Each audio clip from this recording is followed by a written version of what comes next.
What's going on, everybody? Welcome back to another episode of the Mindshare podcast. This show is sponsored by Kit's Keep in Touch Systems, as well as REM Real Estate Magazine. Learn more about our sponsors by visiting my site, mindshare101.com. And while you're there, be sure to download your free copy of my book, The Ultimate Marketing Bundle, as well as learn more about our one-to-one coaching and keynote speaking. Today's episode is number 260. He's a real estate CEO, industry leader, and fearless mental health advocate. But that's not the end of the story. He also has bipolar disorder and is a recovering alcoholic. That's where it begins. Back in his early 20s, after manic depression drove him suicidal and into a psychiatric hospital, he was diagnosed with bipolar. For the next decade, he battled with mental illness, addiction, and identity. But after nearly losing his life, he began the long journey of treatment and eventually rebounded. After years of recovery, he began a real estate business in a one-room sublet. Now, the company generates 8 figures in revenue and is a regional leader in its field.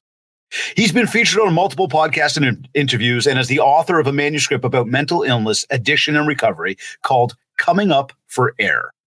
At the heart of his platform is a deep and relentless purpose to change the dialogue on mental health and addiction and to help others fulfill their potential. Joining me on this episode of the Mindshare podcast is real estate CEO and mental health advocate, David Shamszad. David, welcome to the Mindshare podcast. I wish I could introduce myself as well as you just did. That was fantastic. Thank you for that. It's a pleasure to have you here, my friend. I hope I pronounced the last name correctly. You did. Thanks so much for having me. Glad to be here. Absolutely, man. Well, listen, you know what? 20 years ago, my cousin was diagnosed with bipolar, 20 plus years ago. I grew up with this guy. He was a cool dude, a lot of friends, liked by many. All of a sudden, one day, things fell off the rails. Wasn't sure what happened. Some of my friends had mentioned that he didn't seem right. So I started poking around, and truth be told, man, I thought he was on some like really hard shit. Like I thought he was just taking something. Got him to a hospital, they ran all sorts of tests. And then ultimately he was diagnosed with bipolar disorder. And I mean, it just talking about it right now makes it tough. He's never been the same ever since. To this day, I am still completely perplexed as to how does that just develop in people? It's never actually gone away for him. And obviously you being here and the story that you've got, you've somehow either dealt with it or managed it or whatever it be. He's way out there. And his situation has only gotten darker over the years rather than anything but that. And again, here you are with this exact same diagnosis. And I just find it interesting to me. And moreover, the whole topic of mental health is very interesting to me. In some cases, people can manage it. In others, they have very little control over how to get past it. So, I guess if we go back to the beginning, what brought on the manic depression back in your 20s? So, yeah, and you mentioned right off the bat, does it go away or is just managed? But it doesn't go away, okay. And that's kind of the key to my journey. So about 75% of mental illnesses, the symptoms start to set on in the early 20s, more or less. That's just a statistic. We're talking about depression. Schizophrenia can set on earlier. Depression, bipolar. 75% of the time you start to see it in, around the time you're 20, maybe like your late teens, maybe your early 20s. And that was exactly the case for me. Growing up, I always felt like there was something a little bit off with my mood. Like when I felt bad or sad or like kind of a wrong side of the bed feeling, I always felt like maybe this must be more extreme than the way other people are feeling it. Like even just when I was a kid. So maybe that was like a little clue, but, in my 20s, things started to change and really rapidly. And I remember some of the earlier episodes and like they would start with it wasn't a mood swing. And people use that phrase mood swing like a little lightly. It wasn't a mood at all. It was like my entire sense of self, my entire state of mind was drastically altered to the point where like getting out of bed was, I'm a tough person. I can go, I can move mountains if I set my mind to it, but all of a sudden I couldn't get out of bed, and this wasn't like, oh, I don't feel like it. This wasn't like, oh, I'm having, I'm just, today's not going to be a good day. This was literally the gravity pulling me into this bed. Things like brushing my teeth, talking to you right now would feel like talking to a crowd. I mean, that much discomfort with just the simplest things. And I started to I would feel like this for days. And it was like hang out by myself or, avoid as many people as possible. But then like a few days later, I'd wake up and similarly, like without any warning, I would literally feel like I could run through a wall. I was exuberant. I was enthusiastic. Like I'd want to talk to you, go out all night. And the word euphoria is usually associated with bipolar disorder and manic episodes. And like, that's the word for it. I just felt like on top of the world. And I spent a few years like going back and forth, like this pendulum swinging. And like in between, I like best case is I feel kind of more baseline for a period of time, but I always knew like that something was coming around the corner and I didn't know what it was. The dialogue around mental health wasn't really there for me. I didn't know the language. I didn't know the words.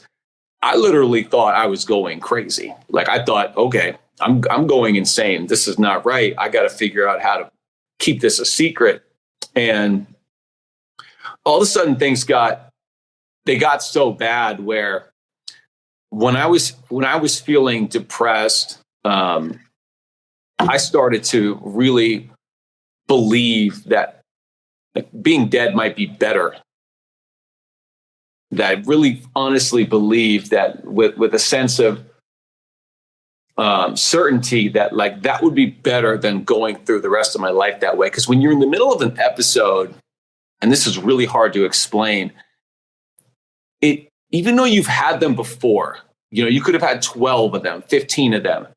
Each one feels like it's permanent. It feels like it is going to be the way it is for the rest of time. And all of a sudden, the logic of, okay, I know this passes because I've had one before and I'm going to have one again. And I know this has a beginning, middle, and an end. Mm-hmm. It vanishes. You just literally believe like this is the state that I'm going to be in forever. And when they get bad enough, you really can firmly believe that being dead might be better. And so I got to that point, and I was at work.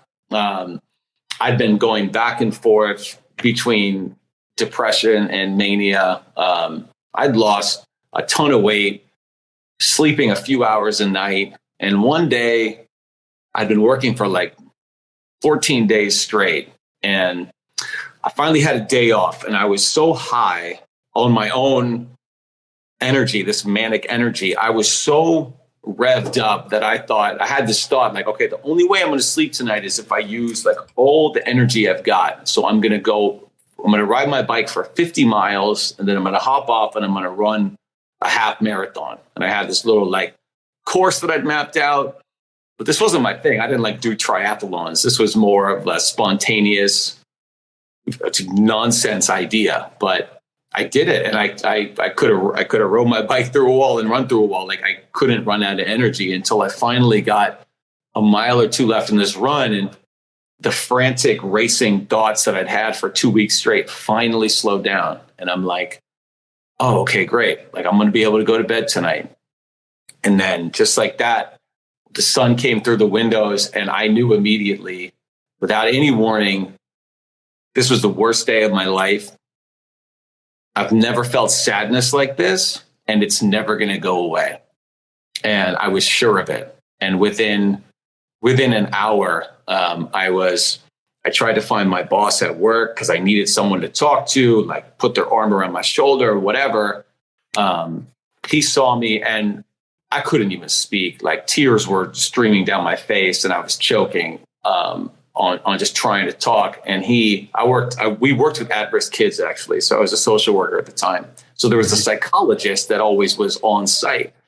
He was like, "Whoa, hang on. And I'm going to go get the counselor, Mike." But I couldn't wait for Mike. I couldn't sit still. And I found a spot out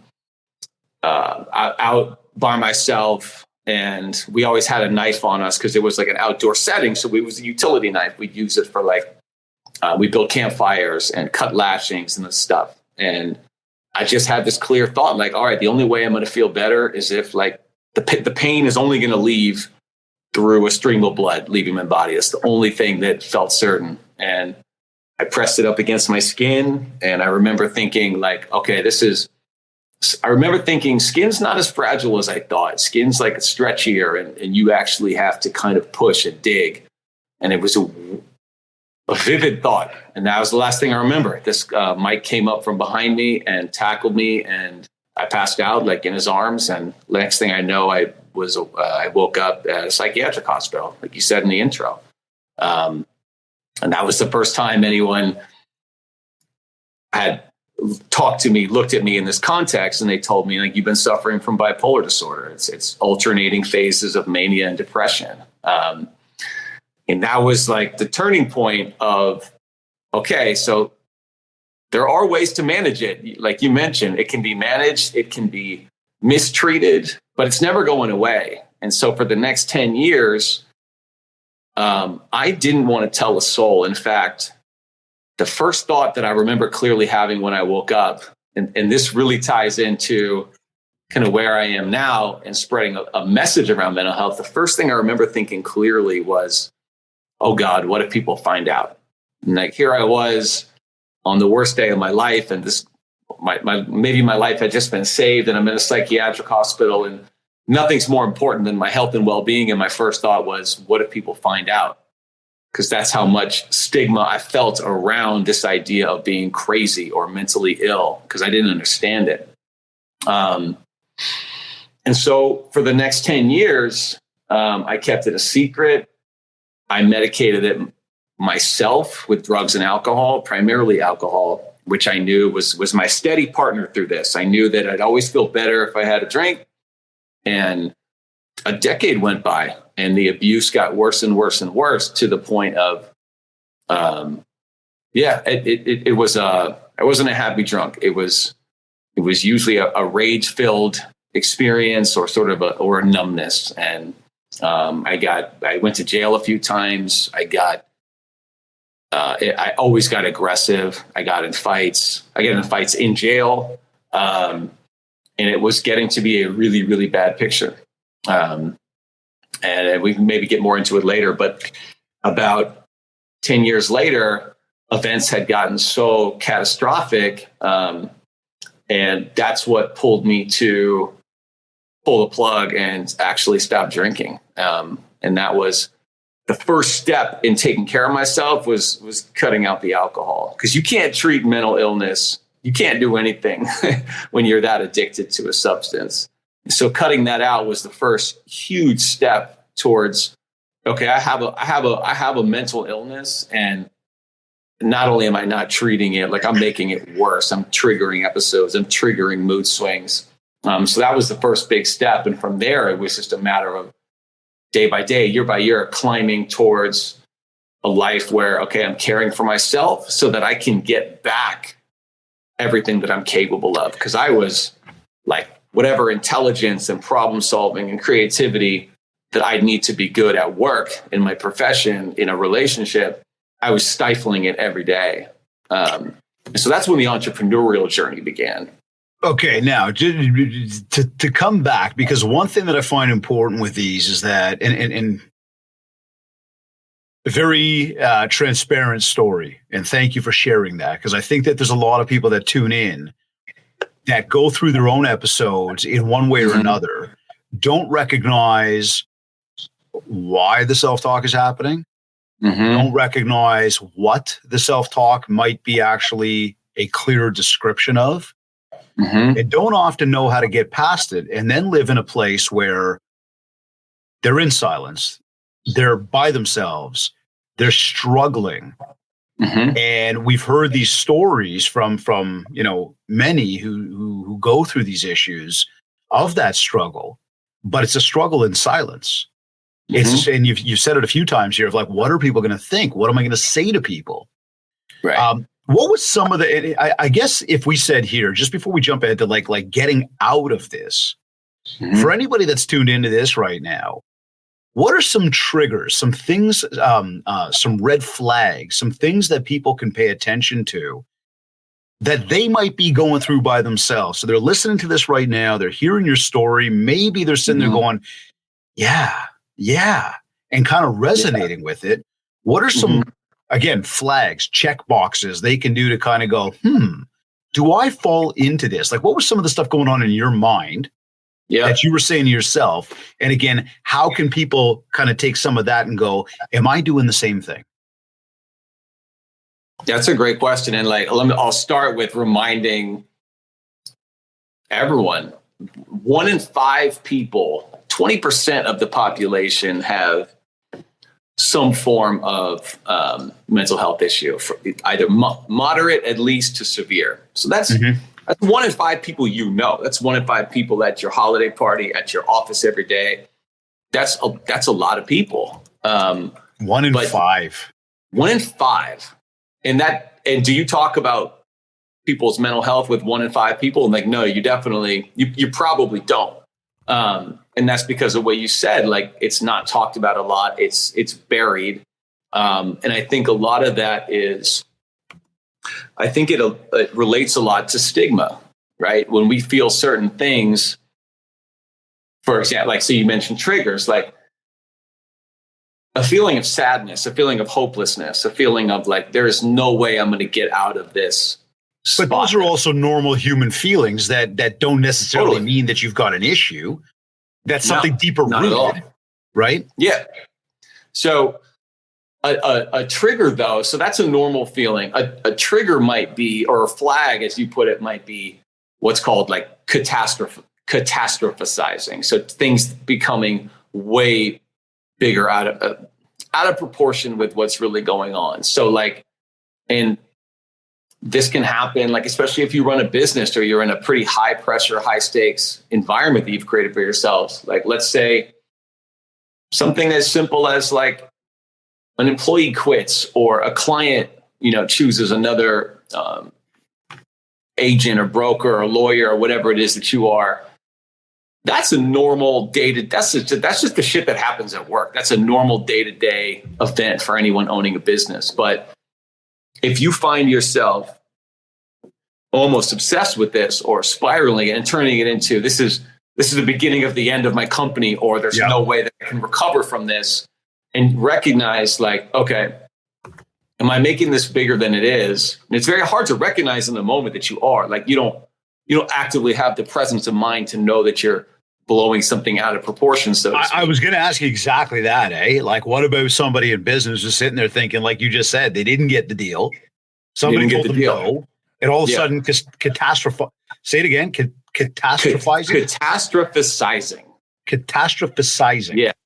I get it. Catastrophe, and then end it with you're just blowing it way out of proportion. Everything that's it is over. Yeah. And that's it. And that's a normal thing. And everybody to an extent probably has a capacity to do that. People who suffer from depression, that's one of the easiest, that's a clear symptom. And it can be really extreme. And it's if you don't ever feel that, it's easy to kind of dismiss when someone says that and say, oh, you're just making a big deal out of things, or you're just you're just blowing this up, or you're being melodramatic. And those are key trigger words that we sort of use to maintain toughness, to kind of have, to make sure that we're always conveying strength at all times. We've accidentally conflated mental health and taking care of oneself and recognizing patterns and dealing with them we've conflated that with weakness somehow. So when you start having those thoughts, it's like, okay, there's a couple things you can do. Like you can drink. That'll make you feel better. You can ignore it. You can let yourself get caught up in it and bring that panic over losing the deal home with you and let it impact the way you're feeling at home, the way you're talking to your kid, the way you're talking to your partner, because you're not really present. You're still at work, like allowing this deal or whatever it is to like spiral and get this momentum and get this runaway train feeling in your head. And it's not like, I can't just sit here and be like, yeah, recognize that and cut it out. Like it's not nearly that simple, but from practicing taking care of yourself and practicing certain self-talk, like self-talk to me is huge. I talk to myself all of the time because I know. I think we all, don't we? Yeah. But I use it. I use techniques. I use techniques that I've learned from cognitive behavioral therapy that I received as a patient and from like ongoing therapy that I've sought out over the past decade. And I'm constantly trying to remind myself. I call them reality checks. I do a reality check with myself all the time. And I think about, okay, what's triggering me right now? Let's talk about the deal that I lost. I'm sure I've lost some deals. Okay, I just lost this deal. Right now, it has me thinking, I've already made a leap from losing this deal to my business is a failure or I'm a failure. Right. And that like, all I'm going to do from now on is lose deals. But then it's like, okay, is that real? Is that me blowing this up? Is that the runaway train in my head? Let's just do a reality check. Like, do people lose deals? There's only so many deals to go around and every business is vying for them. So every day someone's losing the deal. It's a good logical approach right there. Yeah. Yep. So, and have I earned deals? Have I been on the other side where I've gotten the client? And then I'm like, okay, yeah. So I did lose this deal, but in the first quarter or the second quarter or whatever, we picked up 3 new big accounts. So cool, net 2. That's a net gain of 2 deals or 2. I keep saying deals, but whatever your industry. Yeah. No, I got you. And that like, therefore, just logically, I can see that I'm moving forward. And even if I just had net 1 loss for that quarter, okay, remember, that's something that businesses do all of the time. Like you don't always hit home runs. And there's something in this experience that you're going to take and make sure it goes better next time. You know, something about your presentation, something about your market survey, something didn't work. So figure out what that is and make a plan so that every, I want to say failure, but every roadblock or obstacle becomes an opportunity to learn. Then once you do that reality check and you identify a few things that you can take away from the experience, that turns the pressure way, way down. And all of a sudden because we're driven, like if you started a business or have any entrepreneurial idea, like you're driven, you're high energy. And when you're turned up, like you're turned all the way up. But the flip side of that is like, there's a very equal and opposite relationship between the highs and lows. I've noticed in and I've noticed frequently with driven, hard charging people, business owners, they're fired up and they'll work on their fucking new product or whatever every night for a week straight, you know? But when that deal blows up or they have a bad quarter, the equal and opposite response can be there too. And I've seen so many times like people really just get dejected because there's not always that even keel approach. And that's okay. Like that's a strength. Like that lack of a steady baseline is probably what's helped a lot of people explode into success because they're willing to go to get that revved up and work nonstop on it. But like what goes up must come down is kind of how I always think about it. Yeah. And that's okay. And like, let's remember like, all right, that's a strength, you know, and the cost of that strength sometimes is feeling like the other end of the spectrum, which can be where you start to catastrophize things and get way, way down on yourself. And that's where the self-talk comes in. And that's when those little techniques come in to remind yourself like, okay, let's stop. Let's turn off all the noise and let's just do 5 minutes alone reality check. Is this the end of the world? Or is this just a normal little stepping stone that I'm going to hit as a business owner?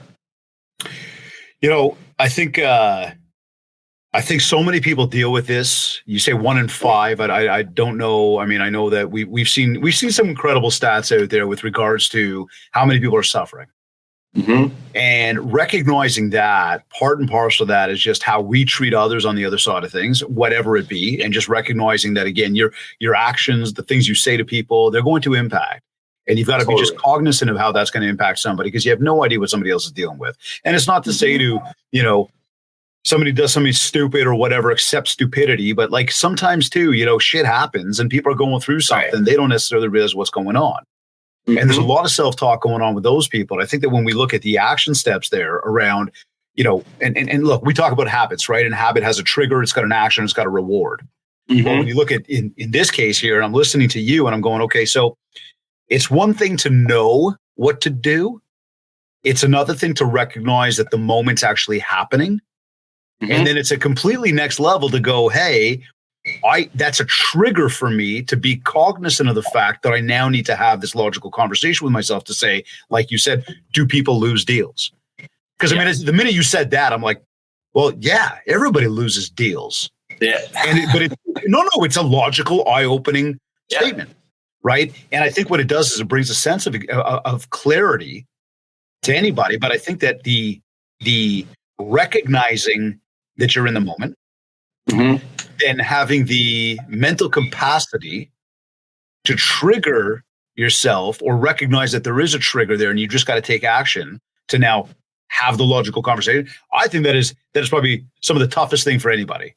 And I think that's why so many people struggle on a regular basis. So I'm curious to know, like, when you've given some action steps there about having that conversation with yourself, mm-hmm. We think about the story that you told and the strength aspect of it, because I think that that's a big one as well. And I'm going to go somewhere with that shortly. But before I get there, I would ask you, how did you end up breaking your silence? How did you work up the courage to talk about it? What did you do to move past that part of your life? Because I think that in of its own, I'm going to go on a limb and make an assumption here, but the fact that you're on this show, and I know this is not the only show you've been on, but it's, being on podcast, talking about it, you've obviously found the solution to like, how do I do this? Or you've gotten past that point. Solution. Am I right? Like, working on it. Okay. Sure. Okay, cool. That's an honest answer. I like that. Yeah, I love that question so much, and I'm glad you gave me like a window to talk about it, because that speaks to like, that's what I'm doing here, honestly. I figured. So when I was in my early 30s, my first big step was just to stop drinking, and that was like, okay, that's the first thing I got to do, and that wasn't about my career, honestly. That was about that was about my life, like. When I went to the chemical dependency recovery program, which I met a counselor there, she told me straight up. I had just met this woman and told her my story I told her what I told you, and this mm-hmm. was after a couple really, this was after an arrest and a couple like really dangerous things that happened. So I come in, I look like hell. I had a black eye at the time. So she could see it on me too. Yeah. By the time she saw me and I had told her, what the last couple, 10 years would look like, she was like, I don't know you yet, but I know that you're not going to survive this unless you stop. Like, she told me that straight up. And that's a wild thing to say to somebody. She told me straight up, like, you're going to die. She's been dealing with this with other people too, though. Yeah. Like this was she knew it. Okay. Yep. Yeah. Like she'd had probably 2 or 3 decades of experience as a clinical psychologist working with people with substance abuse disorders. And she told me straight up, you're not going to survive. And I'm like, damn, I believe you. I really did. Like at that moment, I wouldn't have believed it at a different point in time, or maybe if someone else had said it, but like I believed it. And so that was the first big step. And I was able to do that through an immense amount of help from my partner, who had stayed with me through like this entire 10 years. And she had started to inform me like, hey, I can't watch this up close anymore. Like, it's hard to not know what's happening to you at night and what's going on in your head. Like, I'm here for you, but I don't know if I can watch this up close. But I told her I was willing to finally do this and take that step. And like the first step, it was just about saving my life and my relationship. Like, that was it. But then it stopped after about a year. The thing that kept me going was all of a sudden I was starting to have success. And it was like, it wasn't just, okay, I want to see success where? Define that for me. This is success where? Business, relationship, everywhere? Both. I would say like heart and mind. Like at work, all of a sudden I was getting deals done. Okay. I was getting shit done that I hadn't been able to do. And all of a sudden in my relationship, it was like we had met again for the first time. And like our relationship is like taking off. And within a year, we were engaged and we had a new place together. And then shortly after that is when I decided, you know what, I'm on a fucking roll. Like, I'm going to start a business. And I was too young to know what all of that even entailed. Is that where the real estate came in? Yeah. So I had started in real estate already. I was a commercial real estate agent. And I decided, you know what, I had gotten out of social work at that point. I'm like, you know what, I want to start my own shop. And I needed a change of scenery. I had been coming into this old office hungover every day for years. And so I was like, okay, let me just take a shot at this. Like, why not? I was feeling good. And it was these continued successes of seeing like business start to go. And I had like 2 clients when I started. And I was like, I'm going to bust my ass and be the best, I'm going to do the best I possibly can for these 2 clients and just see what happens. And then I had 4 clients and then I had 8, and the success kept me going. And so it wasn't like, okay, I just got to stay. I got to take my pills. I got to go to my therapist and I got to stay away from drugs and alcohol. It started to be like, it's the success that's giving me motivation to keep going in this direction of mental health and self-care. But the thing is, like, I still was pretty secretive about it. Like, people knew I wasn't drinking, and I relied on people to help me with that. But I still hadn't told anybody about the bipolar diagnosis. Like, 3 people in my life probably knew this, outside of like, which is wild looking back at it. But as strong as I had proven to be with like the direction I was taking, I still wasn't yet vulnerable enough and comfortable enough to be like, yeah, I have bipolar disorder. Right. I was in a psychiatric hospital for 2 weeks. I've been taking mood stabilizers and antidepressants and antipsychotics for the last few years. You know me. Like, I couldn't really say those words to people. Right. But then I got to a certain point more recently when I was like, and this answers your question as to like why and like what I'm doing here. And the reality is, it didn't have to be that hard for me. I tried to clench my fists and like punch my way through this. And I self-medicated and I got myself into trouble and I kept this thing a buried secret and I did everything the wrong way. But eventually have gotten through it and gotten to a point now where like, yeah, I have an amazing life. I have a business that's doing great. And good for you, man. Sometimes we lose deals, but it's all good because we get a bunch of them done. And I have an amazing wife and family. And the reality is, like, it almost could have never been, if I hadn't have heard that counselor who told me like, you're not going to survive, this all could be like poof, just gone. And the reality is now I've gotten to a point where it's not enough for me to have recovered and continue to stay healthy and do my thing. Like, I want other people who are struggling to be able to see a light at the end of the tunnel for them, or to able to see like a next step that might be helpful in whatever their journey. Like, they don't need to be, maybe they don't want to be an entrepreneur or whatever, but I want other people to be able to tap into their own potential the same way I did, because like life is fucking great. And like, we're capable of so much as people, but we don't access it a lot. And if you're not mentally healthy and you have a mental illness that you're not treating, or that you're self-medicating, you're working at half of your actual potential or less. You're working at half of your creativity, half of your intelligence, half of the faculties that are innate in you, you're not even accessing. And I want to reach out to my younger self. I want to find that guy or that girl, whatever, out there who's struggling with mental health, who doesn't see a way through it yet.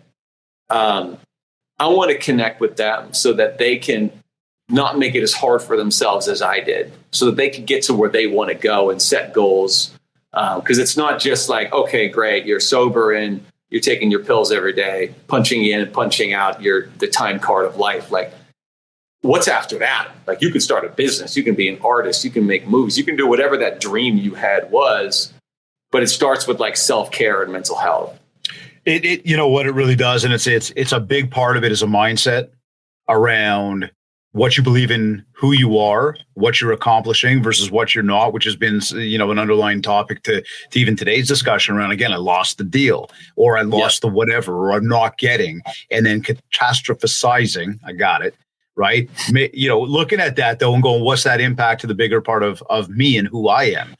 And, look, I truly believe that when people have goals set out, those goals can do both positive and negative, right? Because if you're not hitting those goals, you can start to get down a real dark place going, I'm not hitting my goals, I'm never going to get there. Yep. And again, that can impact and compound the whole situation. Much the same as the total alternative there. When people are hitting those goals, they are having successes with that. That then leads to a feeling of positivity and exuberance and that happiness. And so we've got that emotional roller coaster happening. I do believe, though, by tracking the goals and then understanding how to map that, into our day-to-day, that helps us stay on that path towards accomplishing, achieving, being able to look ourselves in the mirror, have that self-talk of hey, not everything's perfect, right? I could be better, but also recognizing what is good, what has been good, right? You just mentioned about, the family and just great business. And I mean, having that work-life balance is crucial for so many people. Yet there's so much going on in life and in the world. It's hard to find the happiness and the solace in those moments because you start getting so caught up in the weeds about one particular situation. So if I was to even say to you, like, based on this whole journey you've been on, if I said to you, when did you realize that you sort of got past it? How long did the recovery process take for you? I'm going to ask that question, but almost answer it at the same time and say, it seems to me like you might say to me, and again, correct me if I'm wrong here, you're still on the recovery process. For sure. I will. Is that correct? That. Yeah. Like it never really ends. It's a work in progress. It is. It's totally a work in progress. And I'm in a great spot now, but like, good, man. Glad to hear it. It takes work every day to stay healthy. And I don't mean like, I don't mean in the literal, like most basic sense of like eat well and, exercise. For me, staying healthy, what that means is like staying away from, I mean, if you're a recovering alcoholic, like it can be 20 years. And every time you see a bottle of whiskey on someone's shelf when you're visiting a friend, it triggers all kinds of stuff. Like it's not simple, to quit. And I'm sure a lot of people listening and a lot of people out there know exactly what I mean there. Like, and so there's always an ongoing effort to maintain that. And I feel solid. I feel super solid with it. And like, I believe that I'll never drink again, but my guard is up for sure. Right. And the other part of staying healthy that really requires work is like, I have a condition and it requires management. It's not something that it's not chicken pox where you take the vaccine and you're good to go. Like it requires ongoing management. And like at this point in my life, I look at my mind and all of its struggles. And I try to find it's a superpower to me. Like I believe that everything that has happened to me and the way my mind works, as hard as it has been, I think it's a superpower. And I maintain that belief because I look around at my life and I'm like, okay, look what I've done. Look what I've built. but it takes ongoing reminders every day to maintain that state of mind. And like, I'll use this as an example. Like, so Giannis Antetokounmpo, that's another hard one to say. Giannis Antetokounmpo, he, they do the post game media interviews. And this was after the Bucks lost in the finals 2 years ago, when they were kind of like expected to probably win. Oh, I think I know the speech you're going to bring up. Go for it. No, they got bumped out of the Eastern Conference. Something about losing, right? Yeah. Yeah. And go for it. This reporter asked him, like, well, do you consider the season a failure? And like, Giannis is a nice guy. Like, he's pretty mild mannered and jovial with these reporters, but he got like, he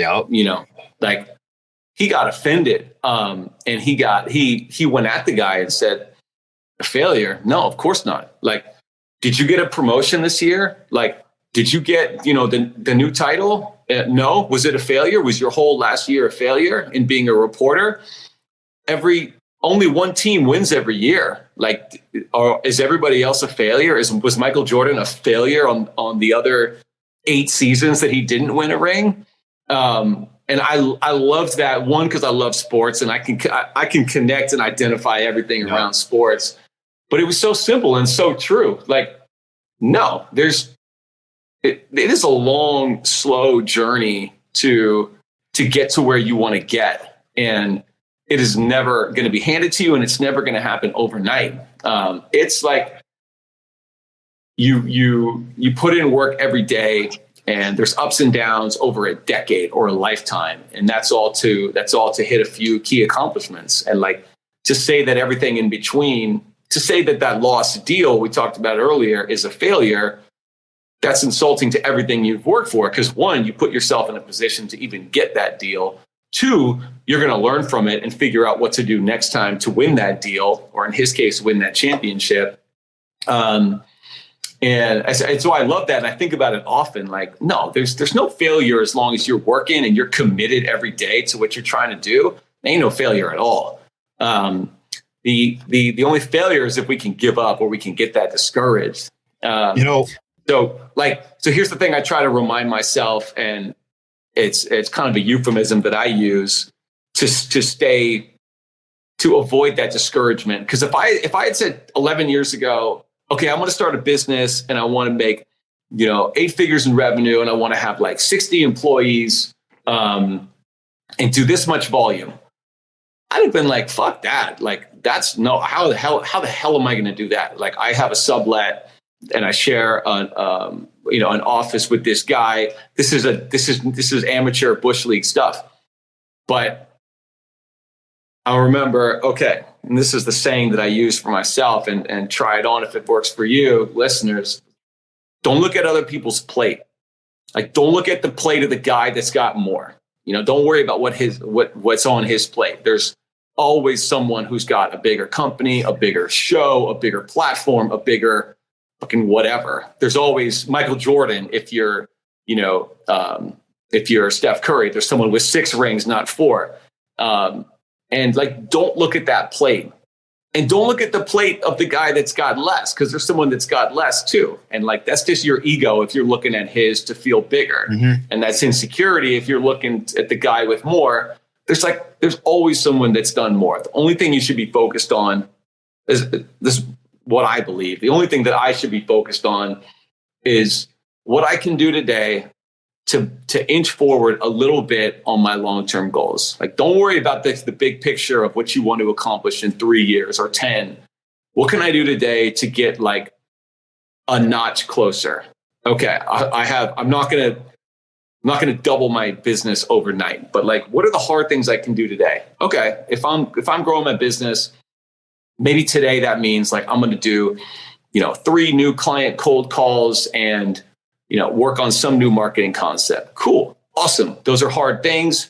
Call it a day.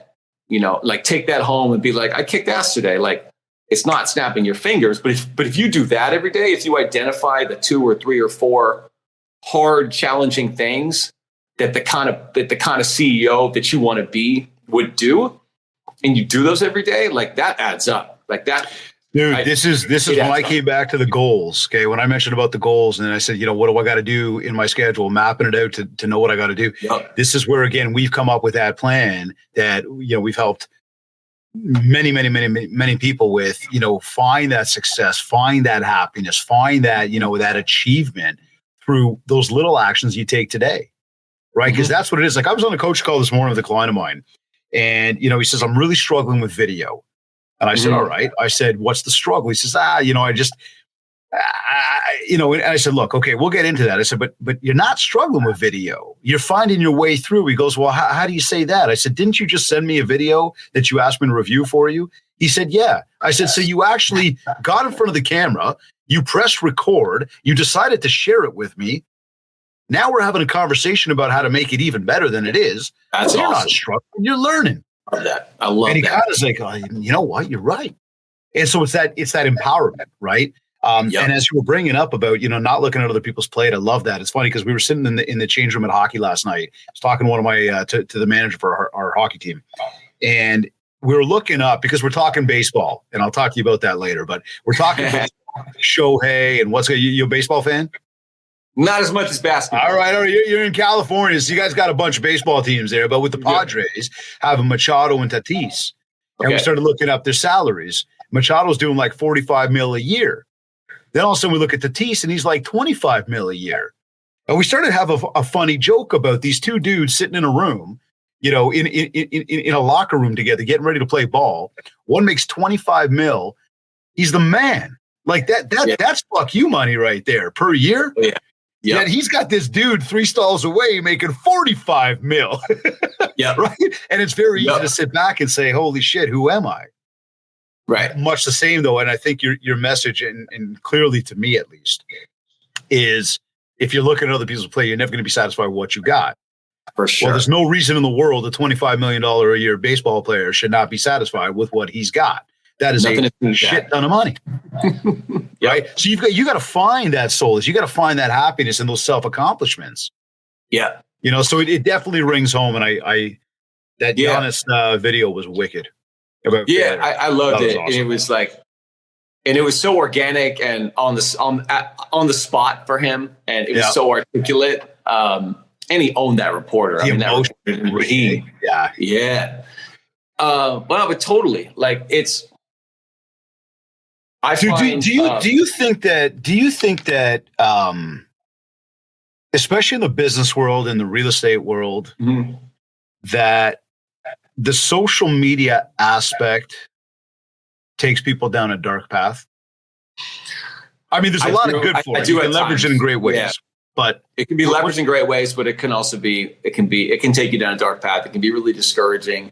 And for all my, the positivity I'm trying to share with you right now, let me make it clear. I have moments where I feel incredibly discouraged. And I do wonder if we're going to be as good as we want to be, and if I'm going to be as good a CEO as I want. And you start going down, let's just take LinkedIn, for example. And all of a sudden you're scrolling through LinkedIn because you've got a message, and then you're going and you're like, oh, damn, look at that guy. He did that. You're like, oh, shit. Yeah, that's my point, though, right? You're trying to grow, and you see somebody else growing faster. You're going, wait a second. Yeah. And the same thing on Instagram or whatever. It's oh, that dude's got a Lambo. I don't have a Lambo. How do I get a Lambo? I can't afford a Lambo.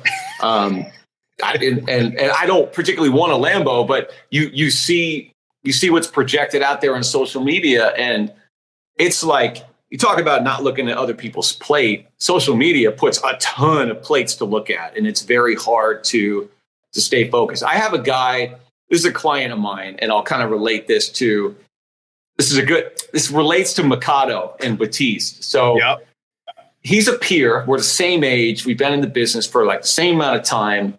And he's just always he's just always a step ahead. He's done bigger deals. He's got bigger buildings.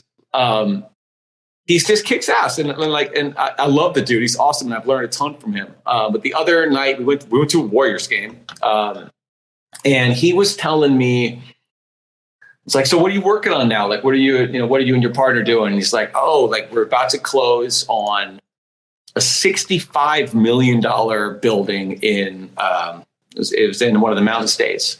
Yeah. And I'm like, I had two thoughts, initial gut feelings. And I don't blame myself for it, but I felt, my first thought was, fuck yeah, dude. Like, you're doing great. Pardon my language. Like, but I'm so happy for you. I'm so proud of you. Like, you're doing awesome. But my second thought, unfortunately, and I think I don't give myself a hard time for it. I think it's human to feel this, but I was like, oh, damn. Like, the biggest deal that I've ever acquired was half of that, 28.5. And I immediately was like, oh, damn, I'm half as good. I'm half as big. I'm half as everything. And I sat with that when I got home because it stuck with me like the rest of the night. And I went down that path because I wasn't talking to myself clearly. I was blowing it out of proportion. And then I was in the car on my way home and I'm like, hold on. First of all, $28 million deal you did this year. That's fucking awesome. Did you think you'd be doing that 10 years ago? That's incredible. 2, good for your friend. That's awesome. Be happy for him that he's having this success. But then number 3, and here's the big thing, take something away from it. Let it trigger a little goal in you or give you a little boost. Be like, think of it as a good thing that you know this guy, because you don't want to only know people that don't show you like what might be next or what might be possible. So I was like, oh, I'm so glad he told me that. And it was worth feeling like discouraged for an hour or 2 or 3, because now I'm going to take it and I'm going to be like, okay, cool. That's what's possible at some point, maybe if I choose to do that. And what am I going to do? What am I going to do tomorrow with this motivation and this emotional response? What am I going to do tomorrow about it? And I literally set a goal. I'm like, okay, I need to get a little bit more active on the investment front tomorrow. I'm going to review like 3 buildings on the market and take a crack at some building memorandums and see if like there's something out there to buy that I haven't been aggressive enough in pursuing. None of them were $65 million. That's not the point. The point was it spurred me into an action. It gave me a motivation to do a specific thing to quell that like emotional response that I was beating myself up with. And that's all good. So now he told me, I let the emotion pass. Now I'm like, okay, let me let myself feel discouraged. Like, that's totally human. Like, I'm not even going to force it out. I'm going to let it run through me like water, just like a stream. I'm going to let that vibe run through me. And then when that's settled, I'm going to be like, okay, cool. He's doing great. What can I learn from him? What are the 3 things I'm going to do tomorrow to capitalize on the fact that like I had this moment with him? And I just see opportunities like that all the time. So every time I'm like scrolling down LinkedIn or whatever, I'm like, first of all, there's just a lot of bullshit out there. So you don't even know what you're looking at. But like, if you are looking at something credible and you're looking at someone successful who's promoting that, I try to be like, okay, that's a good thing. I'm glad they're putting this out there, because 1 out of 10 of these is legit, and it's going to give me a good idea instead of make me feel like I have less than or am less than. You know what I mean? Dude, I totally know what you mean. Have you read the book The Gap and the Gain? No, I haven't. Tell me. Read that. Read that. That's all I'm going to tell you. Read that. The Gap and the Gain. I'll share with you more detail when we get off here. But it's something that I've been recommending to a bunch of people lately. You know, I think it's one of these where a lot of folks are I like the way you put it. We're looking at other people's plates.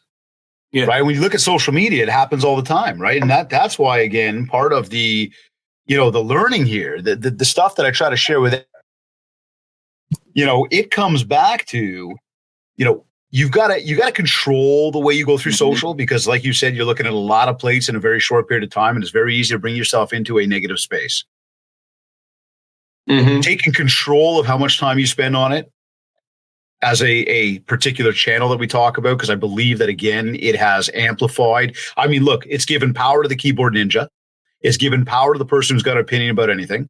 It's given power, through the AI or the, it's not even their Lambo. It's like the neighbor's Lambo, yet they're going to pose in front of it to pretend it's their Lambo, right? Like not even a Lambo. That's right. Dude, I'll tell you, a few years back, I sat in my uncle's Lambo and they took a picture. I posted it up and everybody, oh, is that your car? I'm like, no, it's not my fucking car. I'm not going to sit there and pose like it's my car. Until it's my car, I ain't going to talk about the fact that it's my car, right? Yep. Because, again, I think that posturing even of in of ourself, in our own mind, you're lying. You know you're not telling the truth on something. Oh, no doubt. No doubt. Right. So it's like it's having that kind of control over when you spend your time looking at what other people have. I love the spin you just put on that. Right. Was one, to be happy for the other person. Mm-hmm. Right. Two is to recognize what you have done. Again, gap and gain. Right. That's living in the gain right there, to look at what you have done. Giannis living in the gain. Right. Yep. The reporter was living in the gap. Oh, yeah. Okay, you get that now, right? Like, and right away, I mean, there's the mindset. It's people looking at what they don't have. Now it's going, okay, well, what can I learn from it? I love the way you brought that together. Because now when you look at any situation that you're faced with, if you can sit back and just change the paradigm on how you look at the situation, the entire situation begins to change for you. And it's you mentioned like half an hour ago, and I wanted to make this point. I know we're running light on time. So here's the tricky part about it. It's easy to talk about that mindset. Yeah. When you're not in the middle of it, right? Oh, it's easy to be like, yeah, for sure. And so that's one thing that's been really helpful to me, and it might be helpful to listeners. You want to practice that scenario, like not when you need it. You want to do it. I think of it as like reps in the gym. I literally go through, if I'm preparing a pitch for a deal, I think about how the different pathways it can go in advance. So I will literally role play with myself. Like, okay, there's a scenario in which we don't get this. And how's that going to feel? Let me like process that in advance. Let me literally do a role play with myself so that I can think through the emotions that are going to come through me in the type of scenarios that are unpredictable. Cause like, you don't know what's about to happen and you don't know what obstacles are going to pop up tomorrow. But like, I literally practice going through them, not in like a way of being, pessimistic. I want to prepare for the worst, but in a way of being, okay, I'm human. So I'm going to have a natural human response to this. Let me practice working through it so that I can have that gain perspective. Because it's not like I won't be ready for it. If I had never thought this through and I had never worked on myself in this way, when my boy tells me about his $65 million freaking awesome apartment building that he literally bought, which is crazy, I wouldn't have had the ability to work through it, but I had already practiced that. I'd already practiced in my head losing deals, having someone else do a better thing. So you got to like do the reps. It's like going to the gym. Honestly, you make that sound so simple. Because I'm a hockey coach. I'm a baseball coach for rep teams. We talk about practice all the time. Yeah. Not the like Allen Iverson practice type of practice, but like we talk about, you've got to practice like that. You put in the effort. I had that conversation with my hockey team last night. We were on the ice, it was a lack of effort. We got a game coming up tonight that we, I'm trying to hype these guys up to win. Yeah. And I'm like, listen, what you do in practice is what's going to happen as a result in the game. Do you guys want to win? They're like, yeah. I'm like, then you got to give me more than you're giving me right now. Yep. Right? You got to give yourself more than you're giving yourself right now. And again, the simplicity of understanding from a sports perspective, as two sports people here, right? Yep. Going practice prepares you for game time. If you don't practice, do not expect to go out there in the game and be the best you can. Mm-hmm. So the simplicity of the way you break that down to come back to and say, hey, think through some of these thoughts, think through some of these things that may happen, even when you're in the best of moments, not to be pessimistic. I like that. Mm-hmm. But think about them. How would you deal with them? And that comes back to what I talked about with the triggers before. Yep. So let me ask you this. End of the day, your day's done. Mm-hmm. Current state, your day is done. How do you know it's been a successful day for you? Oh, that's an awesome question. Okay, I did. Okay, quick story. Do I have time for like a quick little anecdote? Yeah, and I got one more question for you after that. Great. So we'll wrap it up nicely. So I'm sticking with sports with you because that's where I'm at. So Mike, a coach in college. What's your sport, by the way? So in college, basketball, 100%. Okay, cool. All right. Unfortunately, I wasn't big enough, good enough, anything enough to play in college. And so I didn't have the, or they lost my number and forgot to call me. I'm not sure. But I ended up going out for the crew team because I really wanted to, like, I had to stay on a team and I had to stay competing and I had to stay in that locker room team environment because that always worked for me. And so our coach, he had this story, and I will never forget it. And I was actually talking about it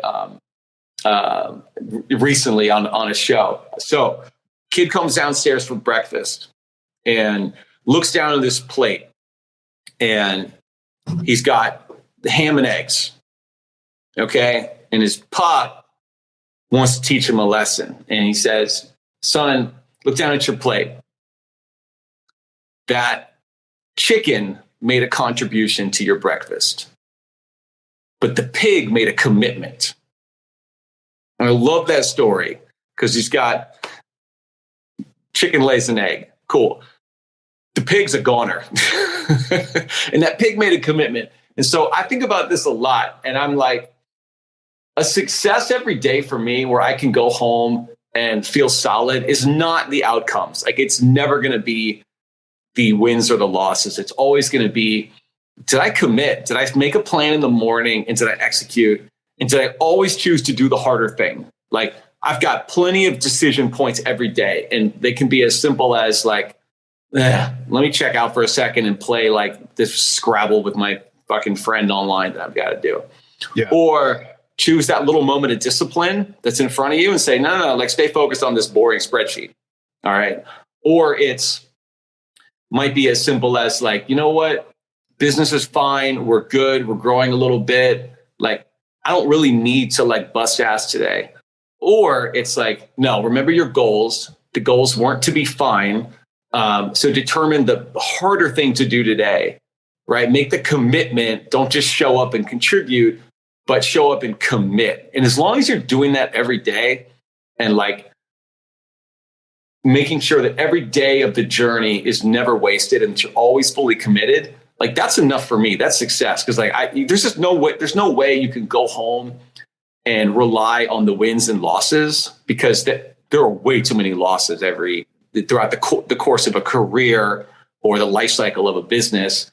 And that's like, be honest, like coming home every day and feeling devastated about every game you lose. Like, you can't play for 20 years like that. That's too much mentally and emotionally taking a toll on you. So you got to be like, what am I going to do today? I'm going to do my absolute best, and I'm going to make a plan, and I'm going to commit. And if you knock that out, fucking go home. You're good to go. Do what you want to do. You won. Dude, I love that answer, man. I love that. I mean, that's why we talk with our, like, I mean, every, any stage I'm on or training or one-to-one coaching, and everybody that hears me say this, that's why we talk about mapping. And it's a whole process towards what you just said about that commitment. I got to tell you, I was wondering where you're going with the chicken and the pig for a second, but I got it now. I do get it. Jokes aside, great little analogy there, man. No, it's true though. We didn't get it either. We were like, what is he talking about? No, but dude, like I get it, man. And what I also love, and I'll tell you something, that question is something we've asked, 200 and something times on this show. Mm-hmm. And nobody has ever used the word money when they talk about success. Oh, that's awesome. Yeah, dude, that's an interesting one, because nobody's prepared for the question. Nobody's prepared for the question, and nobody goes back and going, I did that deal. I made a shit ton of money. I did that $65 million. Nobody. It's wicked. That's awesome. Last question, because, again, from a time perspective, I love this topic, man. I do. I really do. And I could keep talking about it because I really, really take a stand on trying to make an impact out there in this world. To some degree, within the capacity that we've got, and, outside of everything else we do in life, trying to get people to figure out how to communicate better, how to treat each other better, how to recognize when you are out there and you are doing something that might impact somebody and you don't recognize that. And I'll sit here right now and admit guilt to that. When I was a kid, man, like, growing up the way we did, doing the shit that we did, what we got up to, guaranteed we impacted people and we never thought about it. Now as adults, as parents, as coaches, as people that help others, you start to recognize that people are people, humans are humans, and everybody's got that thing inside their mind. How can we help more people? So, Yep. To just summarize today's conversation, okay, how do we change the dialogue? Because I know this is a big catalyst for you in terms of what you're doing out there. And I love it. And like keep going. Whatever I can do to support you with it, lean on me. But how do we change the dialogue on mental health and addiction, and help everybody fulfill their potential so we can all be in a better place? And this question really stems from, again, just summarizing a lot of what we talked about today, because I do believe you gave some great action steps about that. I think the practice part of that is important. The recognition around the positives that you do have is important, right? Recognizing that you're not the only one going through it is important. 1 in 5. Yeah. How do we, any final words on changing that dialogue? Totally. It's the stigma, man. It's people not feeling comfortable, because you can't get help if you don't admit there's an issue or you keep it a secret. And you'll continue to keep a secret until you feel safe being vulnerable, right? And so if there's never a space to feel vulnerable, like you're gonna tuck this stuff away. And so the decisions that we all make, like the other 4 and 5, or just the 5 and 5, everybody, the decisions we make every day about what we say at work, what we say at school, the comments we make, and being conscientious of not knowing everybody's story. So like, here's an example. Like, people talk about, he's taking a mental health day. Like that became a punchline at some point. We start to like, and we look down on it, and like, you're not going to get in trouble for saying that. You're not going to get like HR on you for making a joke about, mental health day, as if it's some bullshit thing. But like, if that message is what people hear on a regular basis, like they're never going to feel safe being vulnerable. And then they're going to never get the help they need. And then they're going to never get to the full potential of themselves.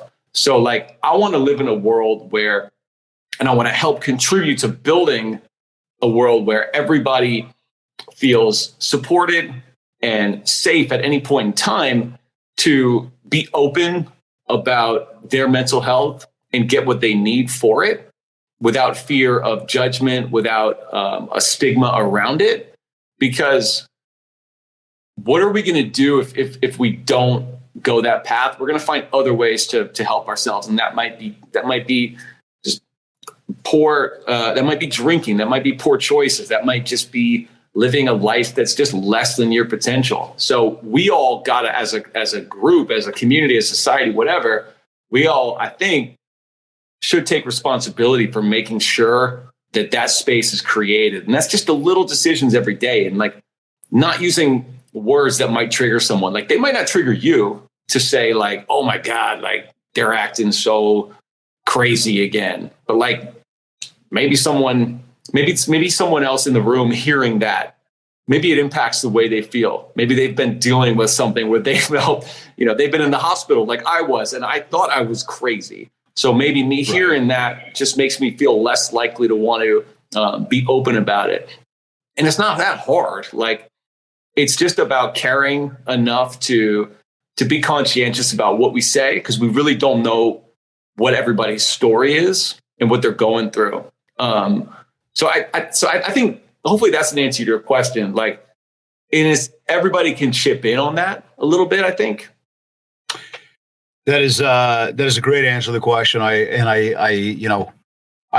hope that those words resonate with everybody tuned in. I really do, because I believe that is exactly it, right? It's helping people, not creating that environment that's going to make people want to go quieter, but instead doing it the other way around to make people feel like they can talk, and I think that, our words impact others, our actions impact others, and not recognizing, even though I'm bent out of shape and I just want to, get my point across, you got to pay attention to how that impacts other people.